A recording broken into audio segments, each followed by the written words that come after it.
Olá, sou Amarildo Diniz, professor de atualidades da Central de Concursos.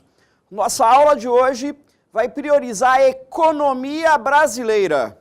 No módulo 1, a crise econômica do Brasil, as suas causas internas e externas. O Brasil está em recessão econômica.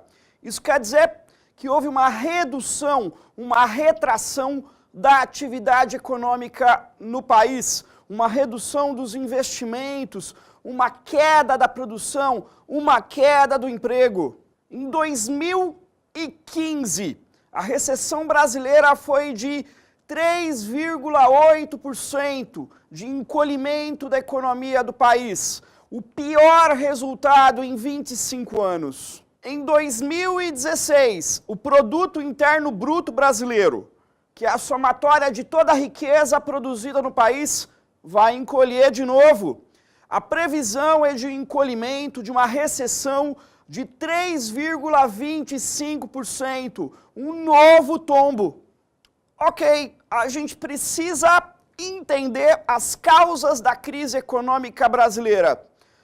As causas internas são as seguintes: o custo Brasil, os erros de política econômica da presidente Dilma Rousseff, o impacto da Operação Lava Jato e também a crise política.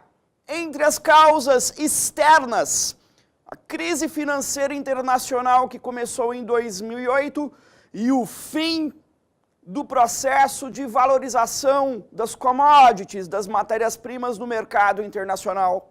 Vamos começar pelas causas internas ao Brasil que explicam a nossa crise, iniciando pela ideia de custo Brasil. O custo Brasil são os problemas que dificultam o crescimento do nosso PIB e das exportações.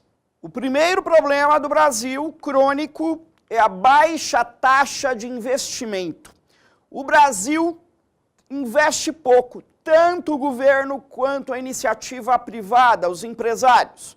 A taxa de investimento no Brasil é de 18,1% do produto interno bruto. Muito pouco, o que conduz a uma estagnação econômica, um baixo crescimento econômico ou até recessão. O segundo componente do custo Brasil é a alta carga tributária, isto é, o excesso de impostos no Brasil. A carga tributária no Brasil é de cerca de 32,6% em relação ao produto interno bruto. Com impostos elevados, as pessoas consomem menos e também os empresários investem menos. O outro grave problema: o Brasil pratica uma elevada taxa de juros básica. É cerca de 14% ao ano em 2016. Essa elevada taxa de juros, ela inibe o crescimento da economia. Outro componente do custo Brasil são os nossos problemas de infraestrutura, principalmente de transportes. Cerca de 58% das cargas transportadas no Brasil são transportadas por rodovias. Só que é o seguinte, rodovia é o modal de transporte mais caro que existe. Alto custo de manutenção das rodovias e dos caminhões. Alto custo no consumo de energia. Outros componentes do custo Brasil: o excesso de burocracia no país, a corrupção que desvia recursos que eram para ser investidos na economia ou em setores sociais, e o investimento insuficiente em educação, ciência e tecnologia, tanto no setor público quanto no setor privado. Vamos agora aos equívocos de política econômica do governo Dilma Rousseff. Primeiro problema: o excesso de intervenção do Estado na economia, visto que a presidente Dilma era vista como uma presidente keynesiana, isto é, pratica uma política econômica com mais intervenção do Estado na economia. O segundo problema foi a redução de carga tributária para alguns setores industriais, as chamadas desonerações, que ficaram conhecidas como Bolsa Empresário. Ela reduziu, impostos para alguns setores da economia, mas não para o conjunto da economia. O problema é que os empresários não deram o retorno que o governo esperava, investiram pouco e a economia não andou. No governo Dilma, o BNDES, Banco Nacional de Desenvolvimento Econômico e Social, emprestou recursos financeiros a juros baixos para grupos empresariais. Esses grupos acabaram investindo pouco no desenvolvimento econômico do país em projetos que não deram tanto resultado. O governo Dilma também fez intervenções no setor de energia. Primeiro, uma redução da conta de energia elétrica, que acabou provocando desequilíbrio financeiro nas empresas de distribuição de energia. Em seguida, houve uma seca excessiva em várias regiões do país, como o Nordeste e principalmente no Sudeste, que esvaziou os reservatórios das hidrelétricas. Aí o governo teve que utilizar mais termoelétricas e a conta de energia teve que aumentar. A outra intervenção no setor de energia foi a tentativa de conter a inflação, segurando o preço dos derivados de petróleo, como gasolina e diesel. Porém, isso causou prejuízos para a Petrobras.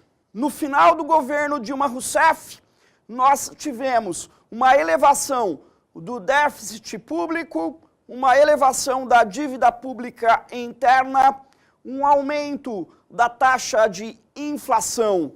O país teve um baixo crescimento do PIB e depois entrou em processo de recessão mais drástico a partir de 2015.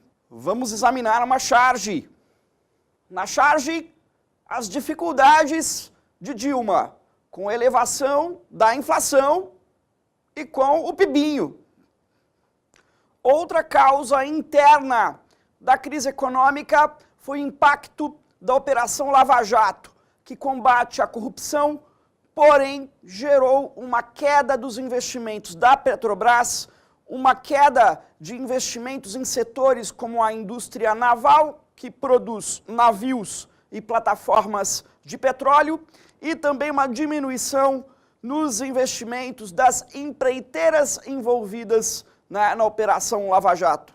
Estima-se que em 2015, menos 1% do PIB esteve relacionado às consequências da Operação Lava Jato.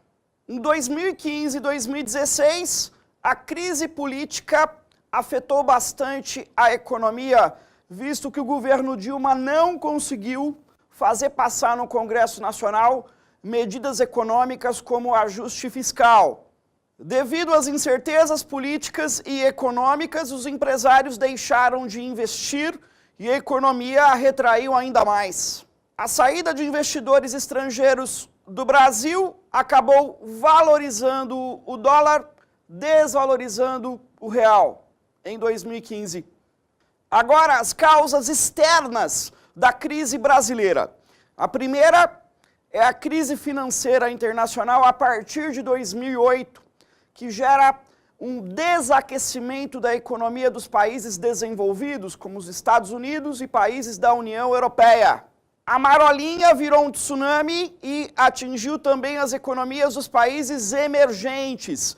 Houve um desaquecimento da economia dos países emergentes, inclusive do grupo BRICS. E no grupo BRICS, a China tem um papel bastante relevante. A economia chinesa crescia mais de 10% ao ano e desaqueceu, crescendo em 2016 cerca de 7%.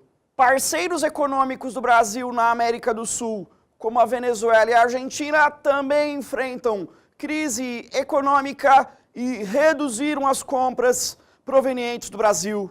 Um fator extremamente importante para entender a crise brasileira foi o fim do ciclo de valorização das commodities no mercado internacional. O que são as commodities? São matérias-primas e produtos semi-industrializados com preço cotado na Bolsa de Valores. Produtos básicos, como soja, como minério de ferro, tiveram o seu preço reduzido no mercado internacional, afetando as exportações brasileiras. A queda do preço do petróleo afetou as nações exportadoras de petróleo, como a Rússia e a Venezuela, mas também afetou o Brasil, visto que agravou a situação financeira da Petrobras. Agora a gente vai dar uma olhadinha em um gráfico. Eis a desaceleração da economia chinesa. O dragão desacelerou. Observe. Em 2007, a economia da China cresceu 14,2%, altíssimo crescimento. Depois, observa-se um desaquecimento da economia chinesa relacionada à crise financeira mundial. Em 2010, a economia da China cresceu a 10,4%. Em 2013, 7,7%. Em 2014, cai para 7,4%. E deve chegar aí em 2016 entre 6,5% e 7% de crescimento do Produto Interno Bruto chinês. Observem agora como a China tem um papel central no comércio internacional, na economia mundial. Observe percentagem de importações chinesas no total das importações internacionais. Notem o seguinte, que a China compra cerca de 14,4% do petróleo do mundo. Que a China compra cerca de 57% da soja do mundo. A China compra 31% do cobre do planeta. Adquire 31,8% dos circuitos integrados, 6,3% dos automóveis e também 57% do minério de ferro do mundo. E notem os principais exportadores para a China. Em relação a petróleo, Arábia Saudita e Rússia. Carros, Alemanha e Japão. Minério de ferro, Austrália e Brasil. Cobre, Chile e Peru. Circuitos integrados, Taiwan e Hong Kong, que é um território que pertence à China. E grãos de soja, Estados Unidos e Brasil. Portanto, quando a economia da China desaquece o mundo e desaquece o Brasil.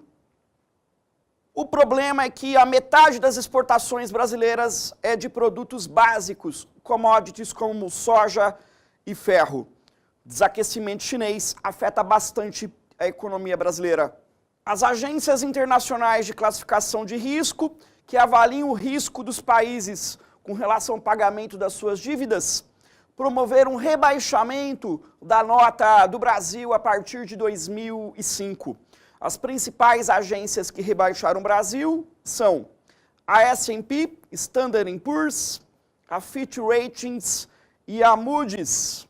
Agora vamos para o Você Aprendeu. Você aprendeu crise econômica do Brasil.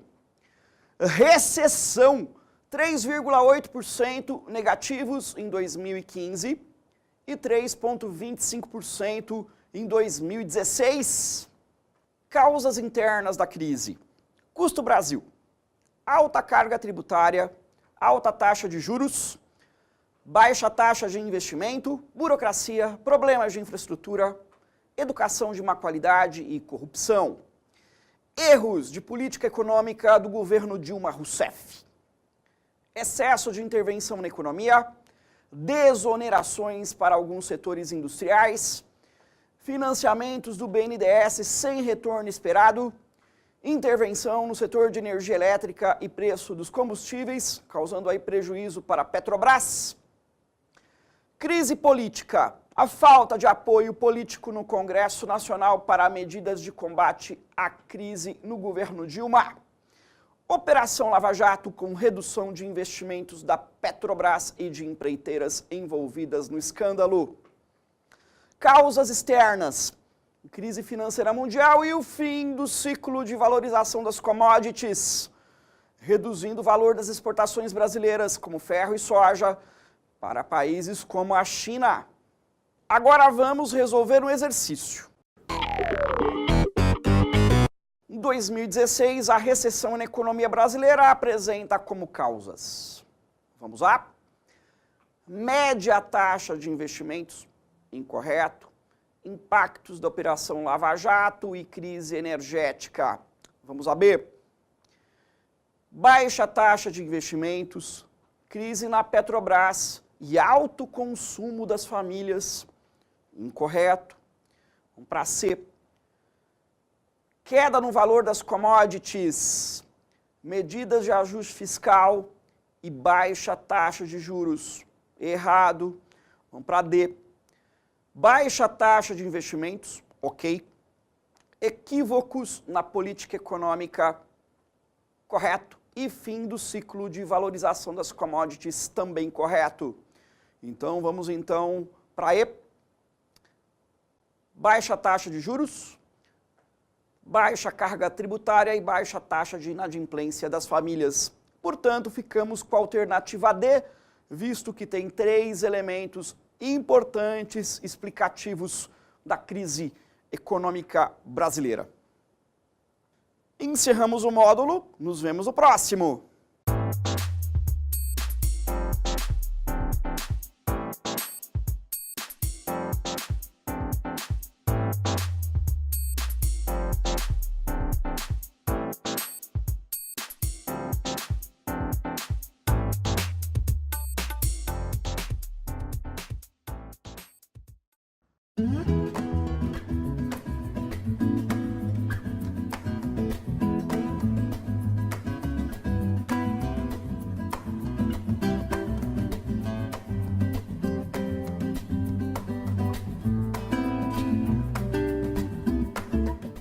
Olá!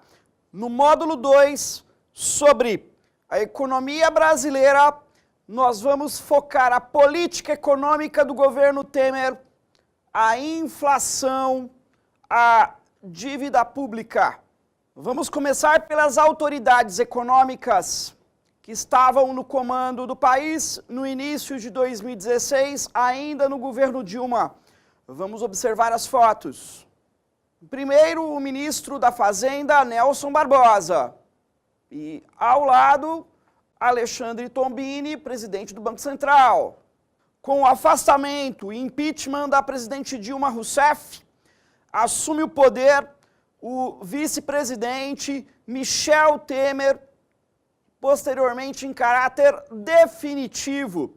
E a política econômica do Brasil muda de forma mais radical a partir do governo Temer. Então vamos analisar as principais personalidades econômicas no novo governo a partir de 2016. Observe a imagem. Eis aí o logotipo do governo federal a partir de Michel Temer no poder. Brasil, ordem e progresso, lema positivista. Agora vamos às principais autoridades econômicas no governo Temer. Na foto, Henrique Meirelles, o ministro da Fazenda e ex-presidente do Banco Central no governo Lula. Ian Goldfarb, presidente do Banco Central do Brasil. Maria Silvia Bastos Marques, a presidente do BNDES, o Banco Nacional de Desenvolvimento Econômico e Social. Praticamente a mulher mais poderosa no governo Temer. Lembrem-se, o BNDES é o Banco Nacional de Desenvolvimento Econômico e Social, banco estatal localizado no Rio de Janeiro. O BNDES é bastante importante, visto que financia projetos e obras de infraestrutura liderados por várias empresas a juros mais baixos.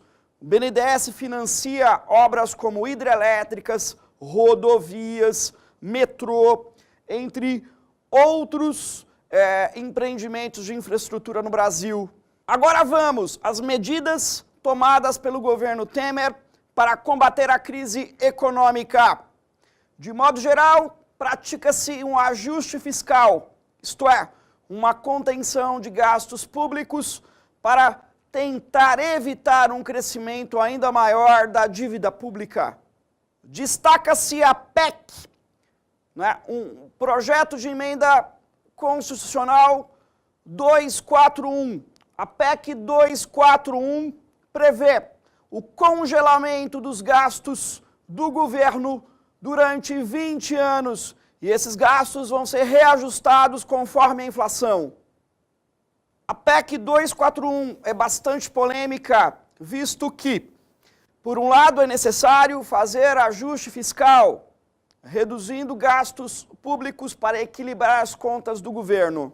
Os críticos da PEC 241 afirmam o seguinte, que o congelamento dos gastos do governo poderá comprometer investimentos em educação e em saúde, uma vez que a população nesses 20 anos vai crescer cerca de 0,8%, 0,7%, e também há um crescimento das demandas de setores sociais.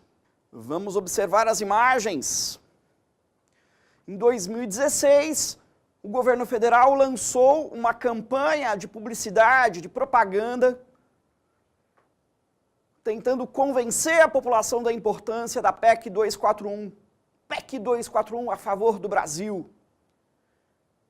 E aí, a outra charge mostra a crítica à PEC 241, que prevê cortes em investimentos sociais, serviço público, educação, saúde, ciência e tecnologia, segurança.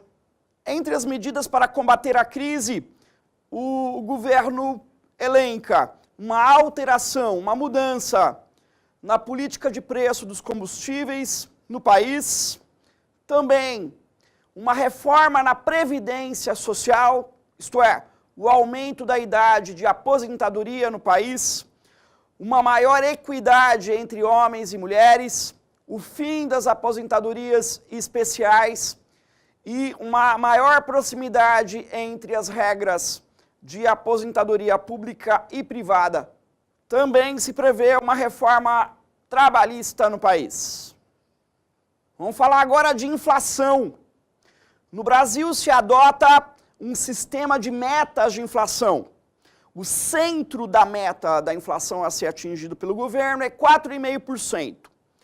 O teto da meta de inflação é 6,5%. Agora, em 2016, nós estamos acima do teto da meta. A previsão de inflação é de cerca de 7,2%.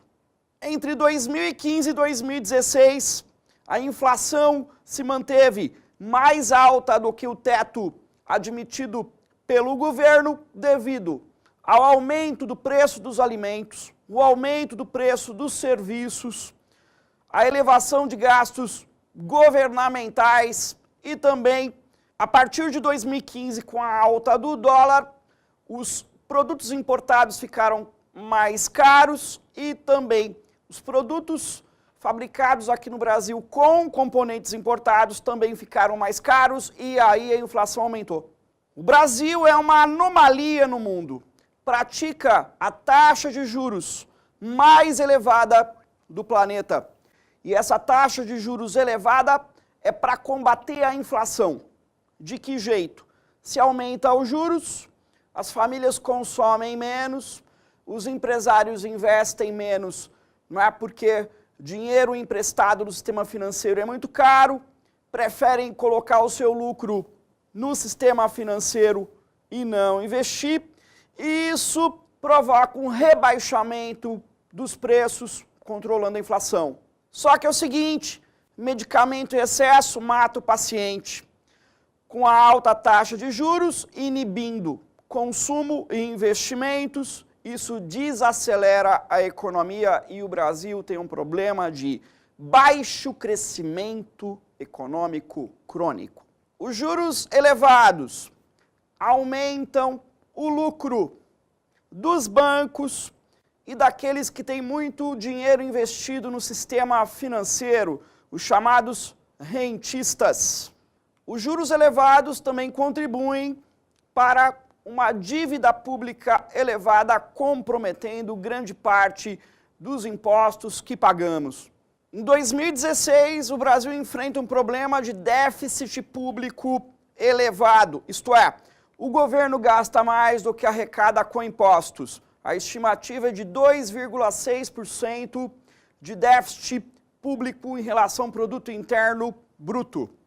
O rombo nas contas públicas chega a 170 bilhões de reais. O déficit público alto está relacionado à elevação dos gastos governamentais nos últimos anos e também à própria recessão econômica que reduziu a arrecadação de impostos. Agora vamos para a dívida pública. A dívida pública é o que o governo, tanto governo central, estados e municípios, devem para bancos locais e bancos internacionais. Para os bancos locais, é a dívida interna. Para os bancos estrangeiros, é a dívida externa. O grande problema é a dívida pública interna, já que a dívida externa está equacionada no Brasil. A dívida pública está chegando a 73% do PIB, o que é perigoso. A dívida está aumentando devido aos juros elevados e devido ao déficit público, que faz com que o governo pegue mais dinheiro emprestado do sistema financeiro. Agora a gente vai dar uma olhadinha em uns gráficos.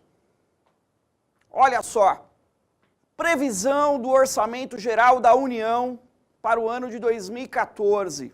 Olha só, a totalidade aí de 2,3 trilhão de reais.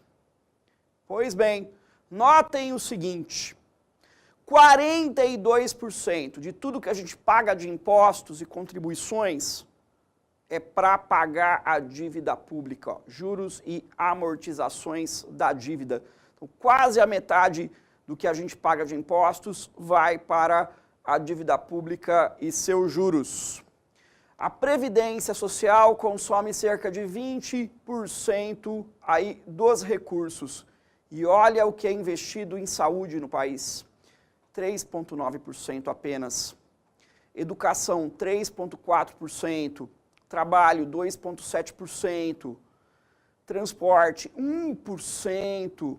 Então, notem o seguinte, que boa parte de que o país arrecada impostos vai para o pagamento e amortização da dívida.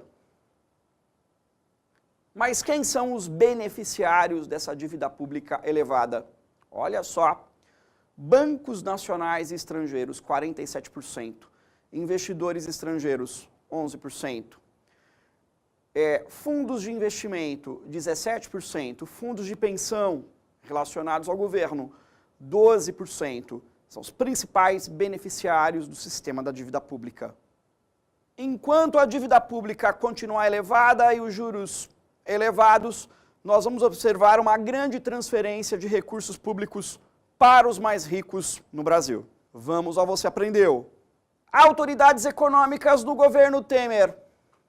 Henrique Meirelles, ministro da Fazenda. Ian Goldfarb, presidente do Banco Central. Maria Silvia Bastos Marques, presidente do BNDES. As medidas de combate à crise econômica no governo Temer. Ajuste fiscal, isto é, um corte de gastos e investimentos para fazer superávit primário e pagar os juros da dívida pública. PEC 241, o congelamento dos gastos governamentais por 20 anos, reajustados com a inflação. Os críticos alegam que poderá comprometer gastos com saúde e educação devido ao crescimento da população e das demandas sociais. Reforma na Previdência, o aumento de idade de aposentadoria, o fim de aposentadorias especiais e a maior equidade entre homens e mulheres. Também está prevista uma reforma trabalhista. Alguns indicadores, inflação em 2016, 7,2%. Déficit público, 170 bilhões de reais de rombo. A queda do dólar em relação ao real, 3,1%. Agora a gente vai resolver um exercício. Sobre as medidas tomadas pelo governo Temer para combater a crise econômica, é possível afirmar que... Alternativa A. A reforma da Previdência prevê a diminuição das faixas etárias para as aposentadorias. Incorreto. É aumento das faixas etárias. Vamos para B. A dívida pública será reduzida com a diminuição do superávit primário nas contas públicas. Incorreto. É necessário ter superávit primário nas contas públicas cada vez mais alto para pagar a dívida pública. Vamos a C. A PEC 241 prevê um teto nos gastos públicos por 20 anos reajustados conforme a inflação. Correto. Vamos para D. A reforma trabalhista pretende diminuir em 30% o número de horas semanais de trabalho para gerar empregos. Incorreto. Vamos a E. O combate à inflação se dá pela redução da taxa de juros pela metade. Incorreto. Costuma-se aumentar a taxa de juros para combater a inflação. Então ficamos com a alternativa C, que foca a PEC 241 como uma das principais estratégias do governo para a contenção dos gastos públicos e redução do endividamento público ao longo do tempo. Encerramos o módulo, nos vemos no próximo.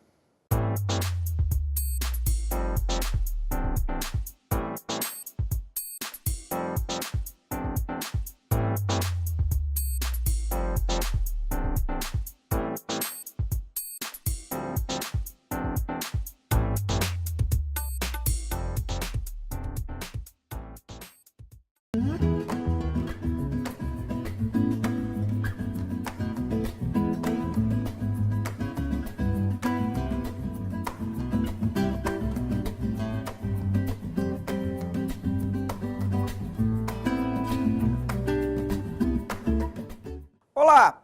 No módulo 3, a crise econômica nos estados, a crise na indústria, um pouco de comércio exterior do Brasil e a inflação do feijão. Vários estados brasileiros encontram-se em dificuldades financeiras, principalmente o Rio Grande do Sul, o Rio de Janeiro e o Paraná. Estes estados apresentam déficit público, cortes e investimentos, parcelamento de salários de funcionários públicos e crises em diversos setores.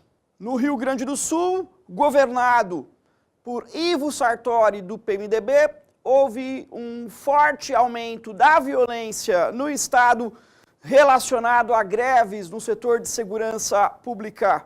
No Rio de Janeiro, a situação é gravíssima, visto que o estado foi afetado pela queda do preço do petróleo no mercado internacional, a redução dos royalties de petróleo, já que o Rio de Janeiro é o maior produtor de petróleo do país. No Rio de Janeiro, a crise atinge os aposentados, que ficaram sem receber as suas aposentadorias durante meses. A crise afeta as universidades, como a UERJ, a Universidade Estadual do Rio de Janeiro. A crise afeta também o setor de segurança pública. No Paraná, crise financeira, má gestão e corrupção, com muitas greves no setor público, principalmente de professores. O estado é governado por Beto Richa, do PSDB. Vamos observar a tabela a seguir sobre a composição da economia brasileira no momento. Economia brasileira, a formação do Produto Interno Bruto. Observem o seguinte, que a agropecuária corresponde a apenas 5,7% do PIB do Brasil. A indústria, 24,9%. O setor terciário, que é comércio, serviço e bancos, corresponde a 69,4% de toda a economia do Brasil. Isto é, a gente observa uma terciarização da economia brasileira e uma certa redução da importância da indústria na nossa economia. A indústria brasileira apresenta vários problemas.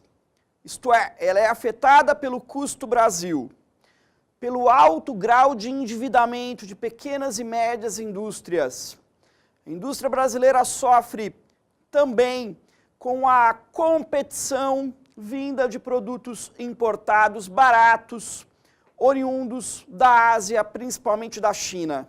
A indústria brasileira também tem dificuldade para exportar devido à competição com outros países, principalmente as nações asiáticas. Na década de 2000, quando teve uma valorização do real em relação ao dólar, os produtos industrializados brasileiros ficaram meio caros e isso fez com que o país perdesse mercados externos. Esse conjunto de fatores está provocando um processo perverso de desindustrialização do Brasil. Vamos observar o gráfico. Olha só, crise na indústria. Notem o seguinte, o gráfico mostra 1947, quando a indústria de transformação no país correspondia a 11% do produto interno bruto. Aí foi crescendo, chegando em 1985 a 27% do produto interno bruto do país. Desde então vem caindo a participação da indústria de transformação. Tem uma forte queda na década de 90, uma certa recuperação, mas agora uma trajetória de profunda queda na participação da indústria. Em 2012 já era de 13,2%. Comércio exterior do Brasil. A única boa notícia na economia brasileira recentemente. Em 2015 nós tivemos superávit na balança comercial. O Brasil exportou cerca de 191 bilhões de dólares e importou cerca de 171 bilhões de dólares, então o saldo positivo na balança comercial foi de quase 20 bilhões de dólares. Vamos dar uma olhadinha agora em alguns dados. Exportações do Brasil. Produtos básicos. Elevação para 50% das exportações do país. Produtos como ferro, manganês, granito, petróleo, soja, carnes, bovina, de aves e suína, café, milho, fumo, arroz, algodão. Qual que é o problema aí? São produtos de baixo valor agregado do ponto de vista tecnológico e isso representa uma certa primarização das exportações brasileiras. Produtos semi-manufaturados, 13%, como açúcar bruto, ouro em barras, celulose, couro e alumínio. E os produtos manufaturados ou industrializados estão em declínio, infelizmente. São 37% das exportações, incluindo aí suco de laranja, açúcar refinado, etanol, aço, calçados, roupas, automóveis e os aviões da Embraer. Então, o grande problema aí é a queda da participação dos produtos industrializados nas exportações do Brasil. Olha só o gráfico. O gráfico mostra o seguinte. Entre 1994 e 2014, nós temos um crescimento das exportações de produtos básicos, principalmente commodities, que ultrapassaram as exportações de produtos manufaturados ou industrializados, o que significa uma reprimarização das exportações brasileiras. Agora a crise do feijão. Em 2016, todo mundo ficou preocupado com a elevação do preço do feijão no mercado doméstico. Mas qual foi a causa? A causa principal da inflação do feijão, que chegou a aumentar cerca de 30% nos supermercados, foram problemas climáticos, isto é, choveu demais, durante o processo de plantio. Posteriormente, nós tivemos muita seca e frio, geada na colheita. Teve uma quebra na safra e os preços aumentaram. Também é importante observar a falta de estímulo do governo para pequenos produtores familiares produzirem feijão. Agora vamos para a geografia do feijão. Esse mapa é da Conab, recente, e mostra a produção de feijão no território nacional. Os problemas climáticos aconteceram no estado líder na produção de feijão, que é o Paraná. Notem que tem uma produção importante no Paraná, Santa Catarina, Rio Grande do Sul, Minas Gerais, Goiás são produtores importantes, Mato Grosso, Bahia e Piauí também são produtores importantes de feijão. Na foto, o cultivo de feijão no estado do Paraná, em solos férteis, com uma terra roxa. Vamos ao Você Aprendeu. Crise nos estados. Quadro grave no Rio Grande do Sul, Paraná e Rio de Janeiro. Crise financeira devido à queda de arrecadação, parcelamento dos salários de funcionários públicos. No Rio de Janeiro, queda dos royalties do petróleo e crise previdenciária. Crise na indústria devido ao custo Brasil, elevado endividamento das empresas, dificuldade para competir com importados e exportar. Processo aí de desindustrialização no país. Superávit na balança comercial brasileira, exportações superam importações, porém teve um crescimento das exportações de produtos básicos, isto é, uma primarização das exportações e uma queda nas exportações de produtos industrializados. Feijão. O aumento dos preços devido a problemas climáticos e a falta de estímulo à produção por pequenos produtores. Agora vamos treinar fazendo exercício. Em 2016, o preço dos alimentos pressiona a inflação. Um alimento básico na mesa dos brasileiros aumentou de preço, causando polêmica. Segundo os especialistas, foi devido à redução da safra por fatores de mercado e climáticos. Trata-se, vamos à alternativa A, do tomate. Não, o tomate foi culpado pela inflação em 2014 e 2015. B, do feijão, correto. C, da soja, incorreto. D, da laranja, errado. E E, do arroz, incorreto. Então ficamos com a alternativa B, visto que o feijão foi o vilão da inflação em 2016. Encerramos o módulo, nos vemos no próximo.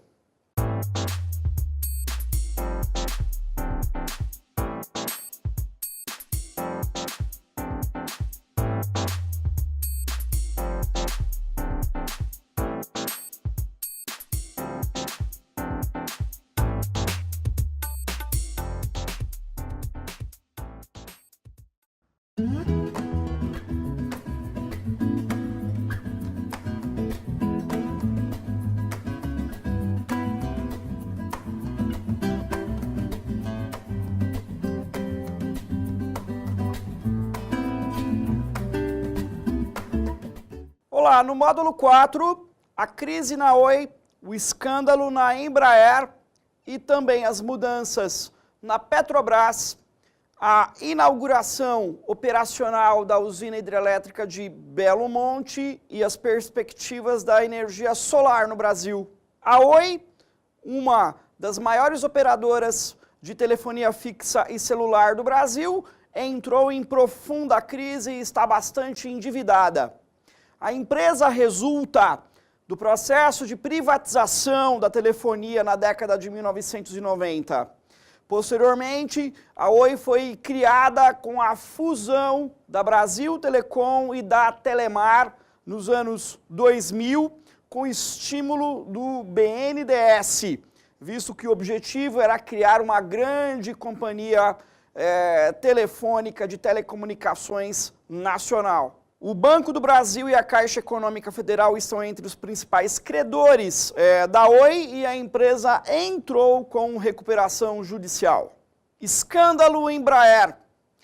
A Embraer pagou propina para facilitar a venda de seus aviões no exterior, na República Dominicana, Arábia Saudita, também na Índia e em um país africano, Moçambique. O caso foi descoberto pelo Departamento de Justiça dos Estados Unidos e pelo Ministério Público do Rio de Janeiro. A Embraer terá que pagar uma multa de cerca de 206 milhões de dólares para ter a sua condição de empresa restabelecida e a sua reputação no mercado internacional. Nos últimos anos, a Petrobras teve uma grave crise devido a múltiplos fatores, entre os quais a queda do preço do petróleo no mercado internacional, o impacto da Operação Lava Jato e investimentos inadequados que deram prejuízo à empresa. Em 2016, com o governo Temer, houve uma troca de comando na Petrobras. E o novo presidente da Petrobras é Pedro Parente. E nós temos mudanças significativas nos rumos da empresa.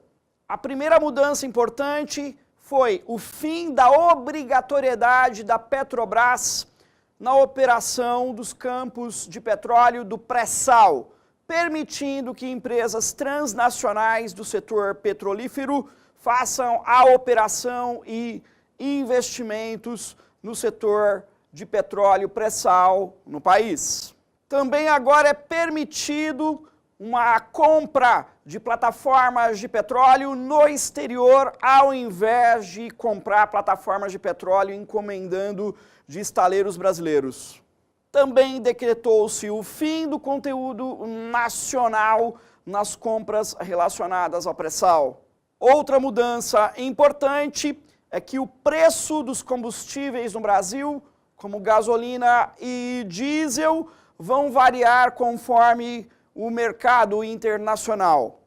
Isto é, se houver queda do preço do petróleo, haverá uma queda também do preço dos combustíveis a princípio. Em 2016, a Statoil, uma estatal petrolífera da Noruega, ela comprou cerca de 66%, que era da Petrobras, para a operação no campo de petróleo Carcará, que é um dos mais importantes do pré-sal. A ideia é atrair investimentos estrangeiros para a exploração do petróleo da camada pré-sal, uma vez que a Petrobras não teria condições financeiras de arcar com toda a exploração nos campos do pré-sal. Os críticos afirmam que a venda da participação da Petrobras para a Statoil da Noruega foi uma venda com um valor muito barato e que significaria o início da perda de soberania brasileira sobre o pré-sal. Vamos observar o mapa. O mapa mostra a localização do campo Carcará, que é um dos mais produtivos da camada pré-sal.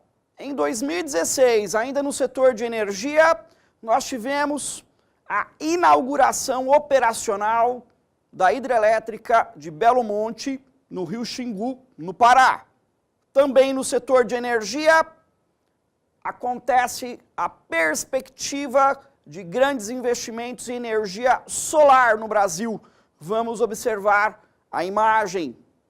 Na imagem, nós temos aí a maior usina fotovoltaica da América Latina, que será inaugurada em breve no interior do estado da Bahia, no município de Tabocas do Brejo Velho. Investimentos também são importantes nos estados de Minas Gerais, São Paulo, Santa Catarina, Mato Grosso e Ceará. Vamos observar o mapa. O Brasil tem um enorme potencial para a geração de energia solar. As áreas que estão em azul e vermelho são as áreas com maior insolação, que incluem aí o semiárido do Nordeste e tem um potencial bastante expressivo para a geração de energia solar. Energia solar e eólica estão ficando cada vez mais baratas, isso vai favorecer a expansão no Brasil. Vamos para o Você Aprendeu. Crise na Oi. Empresa de telefonia fixa e celular, resultou da fusão entre a Telemar e a Brasil Telecom. Entrou em recuperação judicial. Escândalo Embraer. A empresa pagou uma multa de 206 milhões de dólares à Justiça brasileira e norte-americana devido Acaso de propina paga no exterior na venda de aviões para a República Dominicana, Moçambique, Arábia Saudita e Índia. Petrobras, novo presidente Pedro Parente. Preço dos combustíveis no Brasil vai variar conforme a variação da cotação do petróleo no mercado internacional. Petrobras não será operadora obrigatória nos campos do pré-sal. Autorização para a compra de plataformas de petróleo no exterior. Fim do conteúdo nacional nas compras para o pré-sal. Estatal norueguesa Statoil comprou cerca de 66% da parte da Petrobras no campo de Carcará. Hidrelétrica de Belo Monte, Rio Xingu, para início da operação comercial em 2016. Energia solar, perspectiva de crescimento no Brasil, com novos investimentos em estados como Bahia, Ceará, São Paulo, Minas Gerais, Mato Grosso e Santa Catarina. Grande potencial devido à intensa insolação em áreas como o semiárido do Nordeste. Agora a gente vai fazer um exercício. Olha só, identifique a empresa transnacional que adquiriu grande parte do campo de Carcará, integrante da camada de petróleo pré-sal. Alternativa A, ExxonMobil dos Estados Unidos, incorreto. B, Total da França, errado. C, Chevron dos Estados Unidos, incorreto. D, Shell do Reino Unido, incorreto. E E, Statoil da Noruega, correto. Portanto, a alternativa E está correta porque foi aprovado o fim da obrigatoriedade da Petrobras em operar todos os campos do pré-sal, abrindo a possibilidade aí de investimentos de empresas petrolíferas transnacionais. Ok, encerramos a aula, nos vemos na próxima.